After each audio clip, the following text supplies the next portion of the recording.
ராஜேஸ்வரி பிரியா. இப்ப என்னன்னா பொதுச்சேரியில் அவங்க நின்றுட்டு போறாங்க, எங்களுக்கு என்ன, ஆனா எங்களுக்கு இங்க காங்கிரஸ் வேணும் அப்படிங்கிற இந்த மனநிலை. கூட இருக்கிற மற்ற கட்சிகள் அவங்க கட்சி எக்கேடு கட்டு போனா என்ன, எங்களுக்கு சீட் ஷேரிங்ல நாங்க வந்து ஸ்டடியா இருப்போம்னு சொல்ற இந்த மனநிலை கூட்டணி கட்சிக்காரங்களை மட்டும் இல்ல, தலைமை மட்டும் இல்ல, அந்த கூட்டணி கட்சி தொண்டர்களை என்ன மாதிரியான ஒரு உளவியல் தாக்குதலை ஏற்படுத்தும்? நிச்சயமாக இப்ப அவங்க கொள்கை கூட்டணி அப்படின்னு சொன்னதே உடஞ்சு போயிடுது. நாங்க அங்க அப்படி இருப்போம், பாண்டிச்சேரியில் எப்படி இருப்போம் போதே அந்த கொள்கைங்கிற வார்த்தைக்கு எந்த விதமான பொருளுமே இல்லாத மாதிரி போயிடுது. அது முதல் கருத்து. அடுத்ததா நீங்க சொன்ன மாதிரி பொதுவாகவே திமுகவோட வேலை என்னன்னா கூட்டணி கட்சிகளோட உழைப்பை முழுவதுமா உறிஞ்சுக்கணும், அதிகாரத்தை தான் வச்சுக்கணும். இது வந்து ஒரு பெரியண்ணன் மனப்பான்மை தான், ஒரு முதலாளித்துவ முறையில தான் இந்த திமுக வந்து இயங்கிட்டு இருக்கு அப்படிங்கிறது வெளிப்படையாக தெரியுது. அது தெரிந்தும் வேறு வழி இல்லாம இவங்கெல்லாம் வந்து அறிவாலயத்துல போய் நிக்கிறதுங்கிறது மனவேதனையான விஷயமா தான் நாமெல்லாம் பார்க்கணும். ஏன் வேற வழி இல்லை உங்களுக்கு? அது அவர்களிடம் தான் கேட்கணும். இருந்தாலும் அவர்கள் வந்து கட்சியை வந்து கரைஞ்சு போயிட்டு இருக்காங்க. கட்சியெல்லாம் கூட்டணி கட்சிகளாக நீங்க குறிப்பிட்டது போல அவங்க கட்சிகள் எல்லாம் கரைஞ்சு போயிட்டு இருக்கு. இவங்களாலேயே இவங்க சவாரி பண்றாங்க, கூட்டணி கட்சிகள் மேல ஏறி சவாரி பண்ணி. இப்ப வந்து புரட்சி தலைவி ஜெயலலிதா அம்மா அவர்கள் என்ன சொன்னாங்கன்னா மக்களுக்காக நான், மக்களால் நான், மக்களுக்காக நான் சொன்னாங்க. இவங்க சொன்னா எப்படி சொல்லுவாங்கன்னா கூட்டணி கட்சிகளால் நான், குடும்பத்திற்காகவே நான். அப்படிதான் வந்து திரு ஸ்டாலின் அவர்கள் பேசினா பேச முடியும். அவர்கள் கூட்டணி கட்சிகள் இல்லைன்னா திமுக வெற்றி பெறவே வாய்ப்பே கிடையாது அப்படிங்கிற ஒரு நிலையில உள்ள கட்சிங்கிறது வரலாற்றின் மூலமாகவே நம்ம எல்லோருக்குமே தெரிஞ்ச விஷயம் தான்.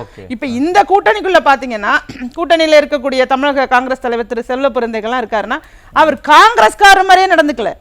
அவர் திமுகவுடைய ஒரு ஊதுகுழல் போலதான் அவர் நடந்துகிட்டு இருக்காரு. அவங்க கட்சிக்குள்ளேயே அவ்வளவு பிரச்சனைகள், அவர்களுக்கு இந்த கூட்டணியிலேயே விருப்பம் கிடையாது. சமாதானப்படுத்துறதுக்கு நீங்க சொன்னது மாதிரி மூத்த தலைவர்கள்லாம் ஓடி வந்து இங்க சமாதானப்படுத்தி அந்த கூட்டணி அது எப்படி வந்து அந்த கூட்டணி வந்து ஒரு ஆமா ஜெல் ஆகாது. அவங்க எப்படி களத்துல போய் நிப்பாங்க, அதெல்லாமே ஒரு பல மடங்கு கேள்விக்குறி. இன்னும் செல்வ பெருந்தை அவர்கள் என்ன சொல்றாருன்னா எங்களுக்கு 3 சீட்டு கூட கொடுத்துட்டாங்கிறதுக்காக சிபிஎம்லாம் சீட்டு கூட கேட்க கூடாது அப்படின்னு சொல்றதுக்கு இவர் யாரு?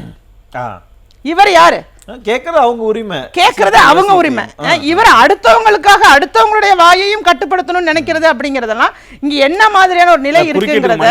அதிக தொகுதிகள் வந்து அந்த காங்கிரஸ் கொடுத்ததை பார்த்துட்டு எங்களை பார்த்து கேட்க உங்களுடைய உரிமையை தனியா கேளுங்க, காங்கிரஸ் ஒப்பிட்டு பேச வேணாம். அவர் யார் சார் அதை சொல்றது? இல்ல அவர் என்னன்னா காங்கிரஸ் சொல்லாதீங்க, பார்கெனிங் வந்துருச்சுன்னா அவங்களுக்கும் எங்களுக்கும் ஒரே இடம் கொடுங்கன்னு கேட்பாங்க. சொல்றாங்க அவருடைய கருத்தை சொல்றாங்க. அவருக்கு அதாவது எங்களுக்கு வந்து கொடுக்கப்பட்ட தொகுதிகளின் அடிப்படையில் நீங்க பேச வேணாம், நீங்க தனித்து உங்களுக்கு தேவையான தொகுதியில கேளுங்க. எப்பயுமே வந்து காங்கிரஸ் விசிக இவங்க எல்லாம் தன்னை பத்தி தானே ஒப்பிட்டுக்கிட்டு பொதுத்தளத்துல வந்து எவ்வளவு வெளிப்படையா பல்வேறு பிரச்சனைகளை பொதுத்தளத்துல பண்ணிட்டாங்க. நீங்க வந்து பேசலாம், அதுக்குன்னு ஒரு எல்லை இருக்கு, அதுக்கு மேலேயும் நீங்க போய் பேச முடியாது. இது அவர்களுடைய உரிமை. சிபிஎம் எப்படியோ கேக்குது, அத சொல்றதுக்கு இவர் யாரு? எந்த இடத்துல என்ன பேசணுமோ அதுதான் ஒரு தலைவர். காட்டி கேட்காதீங்கிறாரு. இப்ப இது ரொம்ப முக்கியமான புள்ளி. இப்ப சிபிஎம் வந்து ஏன் இவ்வளவு கேக்குறீங்கன்னு காங்கிரஸ் கேள்வி கேக்குறாங்க. சிபிஐ ஏன் நீங்க இவ்வளவு கம்மி பண்ணிக்கிறீங்கன்னு சிபிஎம் வந்து சிபிஐ பார்த்து கேள்வி கேக்குறாங்க. விசிக அதெல்லாம் எங்களுக்கு தெரியாது, எங்களுக்கு தேமுதிக ஈக்குவலா வேணும்னு கேக்குறாங்கல்ல. இப்படி முரண் இருக்கும்போது இவங்க எல்லாரும் ஒன்னா சேர்ந்து களத்துல நின்னாங்கன்னா ஒரு கேண்டிடேட் அவங்க திமுக கேண்டிடேட்டாவே இருக்கட்டுமே, இந்த கூட்டணி கட்சிகள்லாம் அவங்களுக்கு உழைப்பாங்களா? இல்ல ஒரு விசிக கேண்டிடேட்னா மற்ற கூட்டணி கட்சிகள், காங்கிரஸ் கேண்டிடேட்னா மற்ற கூட்டணி கட்சிகள், அந்த இணக்கம் எப்படி இருக்கும்? நிச்சயமா உழைக்க மாட்டாங்க. அதைத்தான் நான் சொல்ல வரேன். இவர்கள் வந்து இப்ப வந்து ஒரு வற்புறுத்தி கூட்டணி வேண்டா விருப்போட ஒரு கூட்டணி அமைச்ச மாதிரியான ஒரு நிலை தான் நீடிக்குது. இப்ப பாத்தீங்கன்னா கூட்டணியாக தேசிய ஜனநாயக கூட்டணி, அதிமுக தலைமையிலான கூட்டணி பொதுக்கூட்டங்கள்லாம் போட இங்க மாற்றம் வரும். இப்ப மதுராந்தகத்துல ஒரு மேடை போட்டு பொதுக்கூட்டம் நல்லா நடந்துச்சு அப்படின்னா இங்க உடனே 5000 ரூபாய் விடிய காலமே விழுந்துருச்சு. மதுரையில ஒரு கிராண்டா ஒரு பொதுக்கூட்டம் நடந்துச்சுன்னா உடனடியாக தேமுதிக எப்படியாவது வாங்க கட்சிக்குள்ள அப்படின்னு சொல்லி அவங்கள உள்ள கூப்பிடணுங்கிற ஒரு ஸ்ட்ராட்டஜியை ஃபார்ம் பண்றாங்க. அப்ப ஒட்டுமொத்தமாக திமுக அவர்கள் ஆட்சி செய்ததை வைத்து எந்த விதமான ஒரு வாக்குமே வாங்க முடியாதுன்னு அவங்களுக்கு தெரிஞ்சு போயிட்டு 5 ஆண்டு ஆட்சியும் சகோதரர்கள் குறிப்பிட்டது போல இங்க போதை, கள்ளசாராயம், பெண்கள் பாதுகாப்பின்மை, இது மாதிரி அடுக்கிக்கிட்டே போகலாம். சட்ட ஒழுங்கு பிரச்சனை அப்படிங்கிறது தலைவிரித்தாடக்கூடிய ஒரு சூழ்நிலை நிலவுது.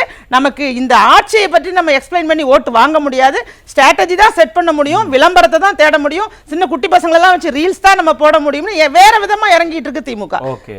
இந்த ஸ்ட்ராட்டஜிக்குள்ள போயிட்டு இருக்காங்க. அப்ப ஒவ்வொரு இடத்துலையும் இங்க இந்த கூட்டணி எதிரில் இருக்கக்கூடிய தேசிய ஜனநாயக கூட்டணி வலிமை பெற இவர்களுக்கு என்ன செய்யறதுனே தெரியாம போயிடுச்சு. அப்ப என்ன சொன்னாங்கன்னா இப்ப சொன்னது போல ஓலா ஊபர் யார் வந்தாலும் சீட்டுங்கிற மாதிரி ஆஃபர் பண்ணாங்க. யார் வேணாலும் வா உங்களுக்கு சீட்டு கொடுக்குறோம். இது எல்லா யுக்திகளையும் என்ன யுக்தியை வேணாலும் கையில் எடுப்போம் அப்படிங்கிற ஒரு நிலைக்கு, ஒரு பரிதாப நிலைக்கு திரு மு.க. ஸ்டாலின் அவர்கள் தள்ளப்பட்டிருக்காரு. அந்த பரிதாபம், கூட்டணி எல்லாம் பரிதாபங்கிறீங்க. ஆனா அவரு தான் சொல்றாரு ஒரே எலெக்ஷன்ல அவங்கள அப்படியெல்லாம் பண்ணிட முடியாது அப்படின்னு ஒரு வார்த்தை சொன்னாரு. இப்ப போன நாடாளுமன்ற தேர்தலில் எங்களுக்கு சீட்டே வேணாங்கிற அந்த காம்ப்ரமைஸை மக்கள் நீதி மையம் செஞ்சாங்க.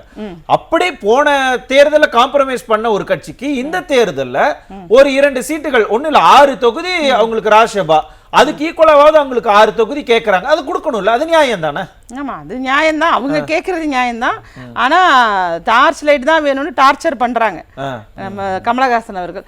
அது கேட்கறது நியாயமா நியாயம் இல்லையா அப்படிங்கிறது ஒரு கணக்குப்படி பார்த்தா அந்த கட்சியுடைய பொறுப்பாளர்கள் எவ்வளவு இருக்காங்க, நிர்வாகிகள் எங்க இருக்காங்க, ஸ்ட்ரக்சர் எவ்வளவு இருக்காங்க, உறுப்பினர் எவ்வளவு இருக்காங்க அப்படின்லாம் பார்த்தோமா அந்த நாடாளுமன்ற இதுக்கு எதுக்கு கொடுத்தாங்கன்னு தான் கேள்வி எழும்.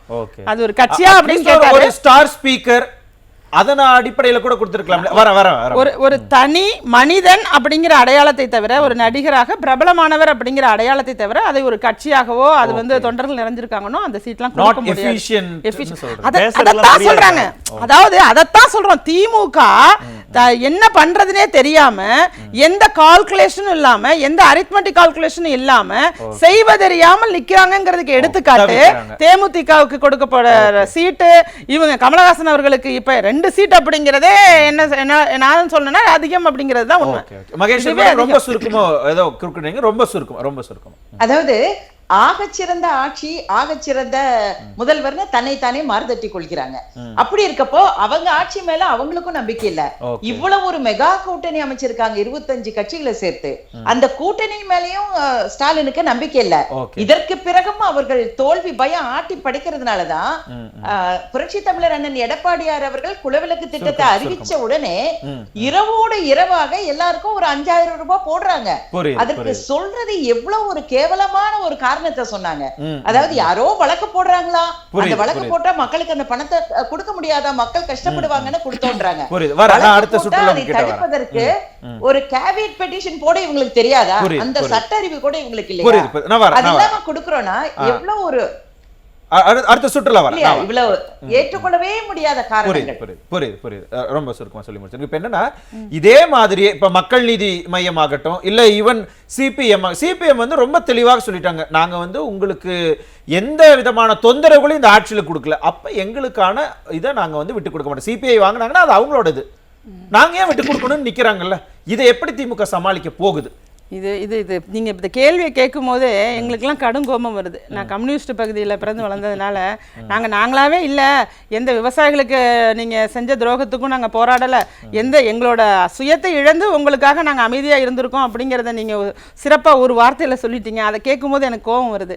அப்படி இருந்து அவங்க சீட்டு கேட்டு அதுல டிமாண்ட் பண்ணி இதெல்லாம் பண்றாங்கன்னா இது மாதிரியான ஒரு அரசியல் சூழ்நிலை தள்ளப்பட்டிருக்கு கம்யூனிஸ்ட்ங்கிறது மிகவும் வேதனையான விஷயமா தான் நான் பார்க்கிறேன். பரிதாபத்துக்குரிய நிலையில இருக்கு. இன்னும் சொல்ல போனா அனைத்து கூட்டணி கட்சிகளையுமே திமுக எப்படி பாக்குதுன்னா ஒரு இயந்திரம் மாதிரி, வாக்கு சேகரிக்கிற இயந்திரம். அவர்கள் அவங்க சேகரிக்கிற வாக்குகள் அப்படிங்கிறது எனக்கு வேணும் அப்படிங்கிற ஒரு மெத்தட மட்டும் தான் பயன்படுத்துறாங்க. ஒரு உணர்வாக அத பார்க்கல.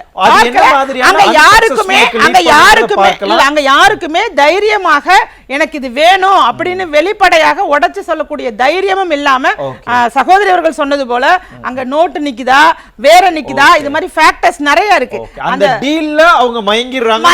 இந்த மயக்கம் வேல்முருகன் அண்ணன் அவர்கள் மட்டும் வெளிப்படையா அவர் பேட்டி கொடுத்திருந்தாரு, எனக்கு 2 சீட் வேணும். என்ன நடக்க போகுதுங்கிறது இன்னும் விரிவாக பேசலாம். ராஜேஸ்வரி மேடம், இப்ப இதே மாதிரி கூட்டணி கட்சிகள் லெஃப்ட் ஹேண்ட்ல ட்ரீட் பண்ணி அவங்கள கசக்கி புழிஞ்சு ஓட்ட மட்டும் வாங்கிட்டு அந்த அழகிரி அவர்கள் கேஎஸ் அழகிரி சொன்ன மாதிரி எங்களுக்கு சக்கையத்தான் கொடுக்குறாங்கன்னு கூட்டணி டீலிங்லயே அந்த மாதிரி கொடுத்தாங்கன்னா கூட்டணி கட்சிகள் எப்படி இருப்பாங்க? அவங்க மனநிலை எப்படி? இல்ல பரிதாப நிலை தான்.